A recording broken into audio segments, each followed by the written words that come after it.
Powell once said, "Many churches today remind me of a laboring crew trying to gather in a harvest while they sit in the tool shed. They go to the tool shed every Sunday and they study bigger and better methods of agriculture, sharpen their hoes, grease their tractors, and then they get up and go home.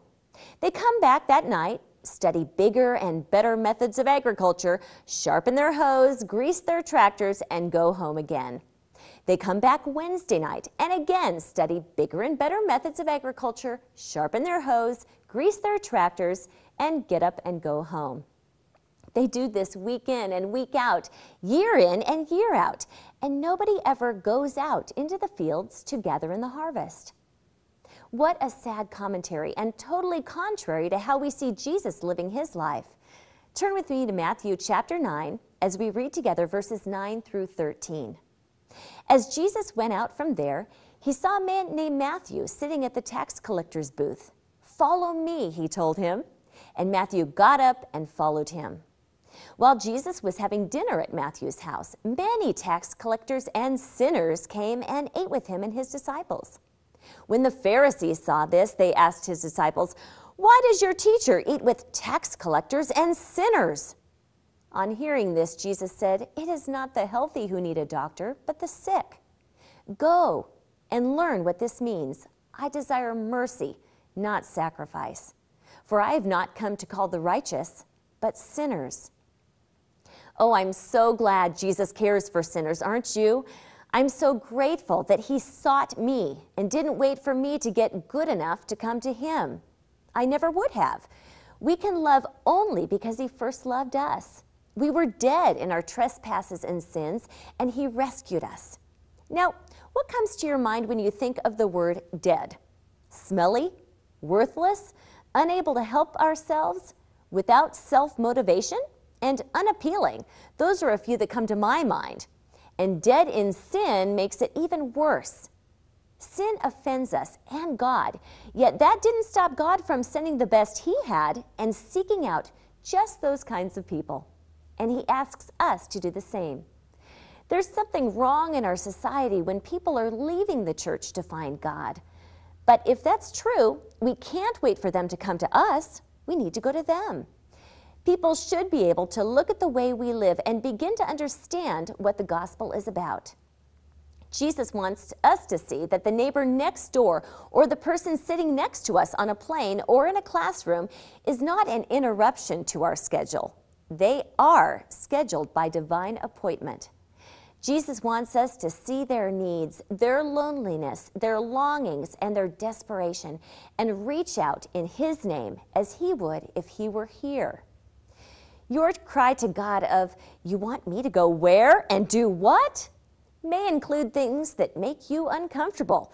Maybe you'll experience the judgment of others as you eat with tax collectors and sinners. We may spot you having coffee with a prostitute or with a pastor from another denomination as you talk and pray about how to join forces in reaching out. Do you have what it takes to walk as Jesus walked, even if it means raised eyebrows behind your back? Maybe he'll lead you to the bedside of someone in extreme pain to share your testimony, even though it brings up unpleasant memories or something else that makes you very uncomfortable. Beethoven was a man not known for social grace. Because of his deafness, he found conversation difficult and humiliating. Yet when he heard of the death of a friend's son, Beethoven hurried to the house, overcome with grief. He had no words of comfort to offer, but he found a piano in the room. And for the next half hour, he played that piano, pouring out his emotions in the most eloquent way he could. When he finished playing, he simply left. The friend later remarked that no one else's visit had meant so much. You see, you don't always need to know the exact words to say. Where is God sending you? To the slums or next door? To drive the neighbor's kids to school when mom is sick? To help with the dishes and laundry when the husband is in bed with a bad back? When you live your faith through Christ-like actions, you are earning the right to be heard. God uses those relationship builders to open doors to people's hearts. Then, the next time there's a special activity at your church or you invite the neighbor, the soil has been tilled and his heart softened. Or maybe yours will be the first name that comes to mind to the social outcast when life seems unbearable.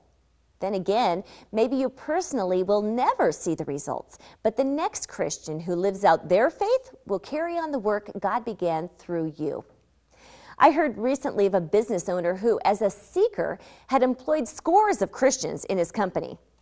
He watched them like a hawk. You know, he said, I was naturally drawn to God by observing Christian workers who were conscientious, kind, thorough, and aggressive on the job.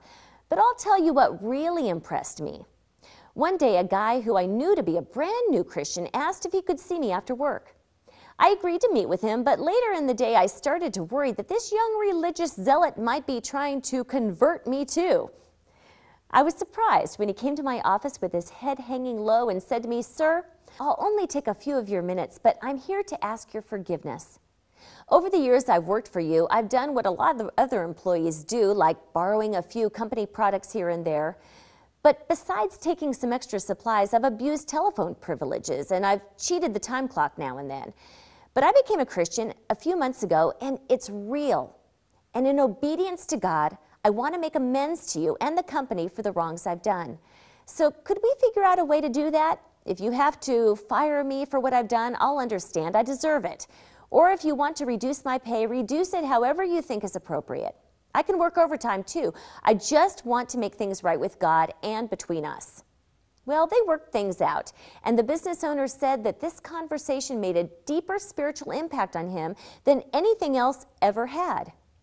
It was the single most impressive demonstration of true Christianity he had ever witnessed. I've always wanted to be a doctor personally, but unfortunately could never make it through biology. Yet God has called each one of us to have a part in leading others to true and lasting healing found in the great physician.